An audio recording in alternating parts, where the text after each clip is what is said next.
जब हमारे देश की डेमोक्रेटिक हिस्ट्री लिखी जाएगी ना 50-100 साल बाद की भाई डेमोक्रेसी कैसे खत्म हुई, ऑटोक्रेसी कैसे सामने आ गई, डिक्टेटरशिप कैसे बनी हमारी देश, तो इस हफ्ते को जरूर याद किया जाएगा। वैसे तो हमारे देश में डेमोक्रेसी का गला हर दूसरे दिन घोटा जाता है, लेकिन पिछले कुछ दिनों में कभी कभी ऐसा होता है कि कुछ ही दिनों के अंदर इतना बड़ा एक चेंज आ जाता है, शिफ्ट आ जाता है, जो बहुत ही क्लियर हो जाता है। आपको दिखे ना दिखे वो दूसरी बात है, आपकी श्रद्धा पर वो डिपेंड करता है, लेकिन कुछ चीजें अब बिल्कुल साफ हो रही हैं। इस हफ्ते बहुत बड़ा एक चेंज आया है जो सिग्नल देता है कि हमारे डेमोक्रेसी की मौत कैसे हो रही है। हुआ यूं कि सोनम वांगचुक को, अगर आपने पहला एपिसोड नहीं देखा तो देख लीजिएगा, किस तरीके से 6 साल से पीसफुल डिमांड चल रही थी लद्दाख में, किस तरीके से स्टेटहुड की मांग चल रही थी, किस तरीके से सिक्स्थ शेड्यूल क्या होता है उसमें इंक्लूजन की जो मांग चल रही थी, वगैरह वगैरह, और कैसे सरकार ने 6 साल से उनको नकारा था। लेकिन अब जाकर वहां के जो प्रोटेस्टर्स हैं वो आगजनी में इन्वॉल्व हो गए, बीजेपी का दफ्तर जला दिया। शायद ये बहुत इंपॉर्टेंट फैक्ट है कि सरकार को बहुत ज्यादा खतरा लगने लगा। तो फिर जब जवाबी फायरिंग हुई, और वो भी पैरों पर फायरिंग नहीं हुई, सीधे सर पर और चेस्ट पर फायरिंग हुई, तो 4 लोगों की मौतें हुई, जिनमें एक तो फॉर्मर आर्मी पर्सन था, 50 लोग घायल हुए। सरकार ने इस सब का जिम्मा सीधे सोनम वांगचुक पर फोड़ दिया कि भैया सोनम वांगचुक बाहर से फंडिंग ले रहे हैं, बाहर से इंस्ट्रक्शन ले रहे हैं, पाकिस्तानी CIA, अर्बन नक्सल सब कुछ है सोनम वांगचुक। सरकार क्या संकेत देना चाहती है? क्योंकि जिस बर्बरता से सरकार ने क्रैकडाउन किया है, जिस इंटेंसिटी से सरकार ने क्रैकडाउन किया है, वो दिखाता है कि कोई ना कोई तो काफी डरा हुआ है। सोनम वांगचुक को अगर डिटेन भी किया होता, चलिए ठीक है, वायलेंस हुआ है, हम उनको डिटेन कर रहे हैं तो ठीक है, लेकिन कुख्यात ड्रेडेड NSA के अंडर, जिसमें बेसिकली टेररिस्ट, बेसिकली एक्सट्रीमिस्ट्स और गैंगस्टर्स को जो अरेस्ट किया जाता है, जो देश में नेशनल सिक्योरिटी के खिलाफ काम कर रहे हैं। अब सोनम वांगचुक क्या देश के खिलाफ काम कर रहे थे? देश के खिलाफ नारा लगाया था, नेशनल सिक्योरिटी के खिलाफ वो है। माने अगर सोनम वांगचुक अगर ये है तो आप और हम तो कुछ भी नहीं है। अगर Sonam Wangchuk is a person जिसको आप NSA के अंडर आप अरेस्ट कर सकते हो, और इसीलिए मैं कहता हूं कि काफी क्लियर संकेत आ रहे हैं सरकार की तरफ से कि किस तरफ हमारा देश जा रहा है। देशभक्त के एपिसोड में इसीलिए आज 8 सवाल मैं आपके सामने रखना चाहता हूं। सवाल नंबर 1, ऐसी कौन सी एलिगेशन है जिसकी वजह से FCRA लाइसेंस कैंसिल कर दिया गया है? क्या क्या कांड किए हैं? शॉकिंग एलिगेशंस क्या है सरकार के? मैं बता रहा हूं, जब मैं एलिगेशंस आपको बताऊंगा आपके भी सर्किट उड़ जाएंगे। बहुत शॉकिंग एलिगेशंस है। दूसरा, NSA क्यों लगाया? आप डिटेन कर सकते थे, अरेस्ट कर सकते थे। क्या मैसेज देना चाहती है सरकार NSA लगाकर सोनम वांगचुक के ऊपर? उसके बारे में भी बात करना जरूरी है। और ये लद्दाख के लिए बैकफायर क्यों कर सकता है, डेमोक्रेसी के लिए बैकफायर क्यों कर सकता है, यह समझना काफी जरूरी है। सो मैसेज तो एक सरकार दे ही रही है, लेकिन जो चौथा सवाल है मेरे जहन में, और वो है कि क्या हमारा देश अब कांग्रेस मुक्त से विपक्ष मुक्त और प्रोटेस्ट मुक्त होने वाला है? क्योंकि सरकार ने कांग्रेस मुक्त भारत से बात शुरू की थी, लेकिन अगर आप आंकड़े देखें, डेटा देखें, तो हम तो विपक्ष मुक्त, प्रोटेस्ट मुक्त भारत बन रहे हैं। पिछले 11 साल में ऐसा कौन सा पीसफुल प्रोटेस्ट हुआ है जो सरकार ने कहा है हाँ ये प्रोटेस्ट अच्छा है, इंटरनल है, बाहर से नहीं आया है, फॉरेन फंडेड नहीं है? वो समझने की जरूरत है। और कैसे ये एक टेक्स्ट बुक केस बनता है लद्दाख में सोनम वांगचुक का, कि अगर सरकार किसी को डिस्क्रेडिट करने पर आए, अगर IT सेल किसी को डिस्क्रेडिट करने पर आए, तो वो हमेशा सफल ही रहेगी। और कांग्रेस के रहते हुए तो मैंने फेलियर के चांसेस सरकार के जीरो, IT सेल के जीरो ही हैं, क्योंकि कांग्रेस भी सोती रहेगी जब ये पूरा प्रोसेस ऑफ डिस्क्रेडिटिंग चलता है। बहुत ही फैसिनेटिंग है, उसके बारे में भी बात करेंगे। नंबर 6, क्या आज के डेट में कोई भी सेफ है? सोनम वांगचुक तो सेफ नहीं है, ठीक है। इंडिपेंडेंट मीडिया की क्या बात करें, या ऑपोजिशन की क्या बात करें, या किसी भी वोकल लीडर की क्या बात करें, आज के डेट में क्या कोई भी सेफ है, वो जानना बहुत जरूरी है।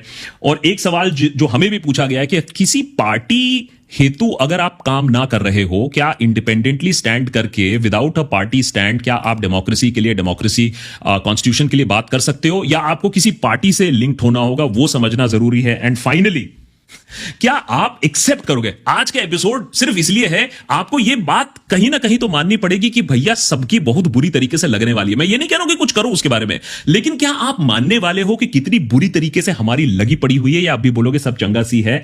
क्योंकि मुझे तो इंपैक्ट नहीं पड़ा है। यूजुअली लोग यही कहते हैं, फाइनेंस मिनिस्टर से लेकर नॉर्मल इंसान, कि अगर मैं प्याज ना खाऊं, अगर मेरे ऊपर डंडा नहीं पड़ा है, अगर मुझे दिक्कत नहीं हुई है, तो सब चंगा सी है। क्या ऐसा है? क्या ऐसा सोचना सही है कि नहीं है?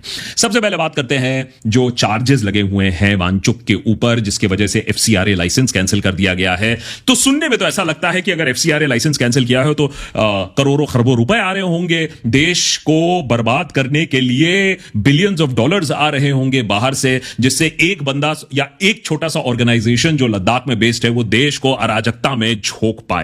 मैसिव फ्रॉड है ये।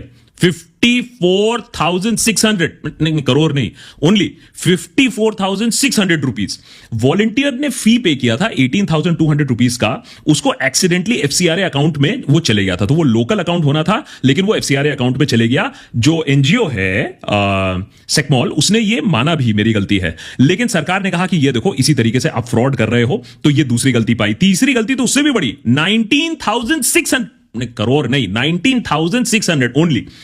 अब हुआ क्या कि डोनर ने फूड एंड स्टे, वहां आने की बात थी तो फूड एंड स्टे के लिए पैसा दिया था, लॉकडाउन हो गया, डोनर आया नहीं, सेमकॉल ने वापस दे दिया पैसा, रिफंड कर दिया। सरकार कहती है फॉरेन कंट्रीब्यूशन को आप रिटर्न नहीं कर सकते हो, refunding is not allowed, this could lead to misuse. 19,600 crore नहीं, 19,600 रुपीज रिफंड किया था, घोर पाप कर दिया। और 79,200 रुपीज का फूड फीस, बताइए कितना बड़ा स्कैम है, जो कि directly stipend and salaries of staff से लिया गया था, बुक्स में रिकॉर्ड भी किया गया था, लेकिन नेवर शोड इन एफसीआरए अकाउंट था। तो गवर्नमेंट ने कहा कि यहां आप धांधली कर रहे हो। लेकिन नंबर 5 जो है वो तो सबसे ज्यादा शॉकिंग है, तो जिस तरीके से देश में अराजकता फैल रही है आप समझ लीजिए। 4.9 लाख रुपीज भाई स्वीडन से आया, इतनी भारी रकम आई है, 4.9 लाख रुपीज स्वीडन से आया। क्यों आया? डोनर ने पैसा दिया था for workshops on youth migration, organic farming and food security and sovereignty. Food security and sovereignty, सरकार ने बोला देखिए देश की सॉवरेनिटी के खिलाफ आप काम कर रहे हो। मिनिस्ट्री ने कहा कि दिस इज अ वायलेशन, क्योंकि foreign contribution can not be accepted for the study on sovereignty of the nation. जिनको मालूम नहीं है तो उनके लिए मैं डेफिनेशन भी दे देता हूं कि फूड सॉवरेनिटी क्या होता है। Food sovereignty is emphasizing the right of the people to define their own food and agricultural systems, prioritize local control and sustainable practices, ensure healthy culturally appropriate food production that challenges corporate domination and empowers community. Food sovereignty को हमारी सरकार ने sovereignty of India के ऊपर study बताकर FCRA licence cancel कर दिया। मेरा अकाउंटेंट भी यही कहता है कि मैं कहता हूं यार हमने तो एक भी पैसा इधर से नहीं लिया, हमारे तो सारे ट्रांजैक्शन मैप्ड हैं, तो मैं तो सेफ हूं। तो अकाउंटेंट हंस रहा था, कह रहा था कि बेटा सरकार अगर चाहे तो कुछ भी तुम्हारे अगेंस्ट निकाल सकती है, खोल सकती है। ये उसका सिटिंग एग्जांपल है कि आपके पेपर्स जितने भी अच्छे हो, आप जितना भी अच्छा काम करना चाहो, अगर सरकार आपकी बैंड बजानी चाहे तो बजा देगी। तो याद रखिए ये होता है दाम सरकार के खिलाफ बोलने का, जबकि एक टाइम पर आप सरकार के प्रिय भी रह चुके हो। नंबर 2, एनएसए क्यों लगाया? चलिए ठीक है, मान लिया सोनम वांगचुक के प्रोटेस्ट ऑर्गेनाइज कराया था, वो वायलेंट हो गया, सरकार नाखुश है, अरेस्ट कर लो। एनएसए क्यों लगाया और किस पर लगाया ये देख लो। और इसीलिए मैं बोलता हूं कि इसके बाद, आज के बाद कोई भी सेफ नहीं है।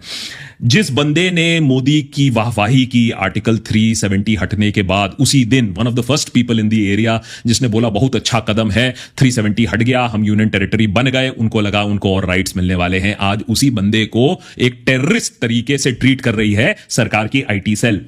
वांगचुक श्रीनगर में पढ़े थे, जो आज श्रीनगर में एनआईटी है, जो इवेंचुअली एनआईटी बनी। सेमकॉल का 1988 में सेमकॉल उन्होंने फाउंड किया था। Students educational and cultural movement of Ladakh, क्या क्या काम किया है। इनोवेटिव आइस स्तूपास बनाने का जो प्रोजेक्ट है, जो वाटर स्केर्सिटी से डील करने के लिए। सोलर पावर टेंट्स बनाए हैं आर्मी के लिए, जिससे वो जो करकराती हुई सर्दी है उससे आर्मी बच पाए। और फुंगसुक वांगडू का जो कैरेक्टर है 3 इडियट्स में, उसको तो इंस्पायर किया ही था। 2018 में मैग्सेसे अवार्ड भी उन्हें मिला था। तो in terms of a peaceful, progressive, pro India, pro army figure, आपको फुंसुक नहीं, सोनम वांगचुक से ज्यादा और कोई मिल नहीं सकता है। लेकिन आज उन्हें एनएसए के तहत डाल दिया गया है। वो एनएसए जो रेडिकल प्रीचर्स, गैंगस्टर्स, टेररिस्ट के खिलाफ लगाया जाता है, वो आज सोनम वांगचुक पर लगा दिया है। इस बात से मेरे ख्याल से सोनम वांगचुक भी काफी सरप्राइज्ड होंगे, क्योंकि उन्होंने सोचा था उनके ऊपर ईडी इन्वेस्टिगेशन होगा, लेकिन सरकार ने कहा छोड़ो ईडी, सीधा बड़ा काम अब करते हैं। एनएसए, जैसे मैंने कहा कि नेशनल सिक्योरिटी के मामले में डील होता है। अब आप लद्दाख में जाकर पूछ लीजिए, आपको एक बंदा नहीं मिलेगा जो बोलेगा कि Sonam Wangchuk was a threat to national security. वो नेशन के लिए, देश के लिए काम करते हैं, देश के लिए बात करते हैं। As a matter of fact, हमने एक एपिसोड बनाया था जब सोनम वांगचुक ने मोदी का सपोर्ट करते हुए बोला था हम बॉयकॉट चाइना करेंगे, और हमने ये बोलने की कोशिश की थी कि चाइना को बॉयकॉट करने की जरूरत नहीं है, चाइना को बीट करने की जरूरत है। वैसे में भी बॉयकॉट नहीं कर सकते हो, क्योंकि चाइना से हम इतना सामान इंपोर्ट करते हैं, तो बॉयकॉट दिखाने दिखाने के लिए ठीक है, लेकिन एक्चुअली हो नहीं पाएगा।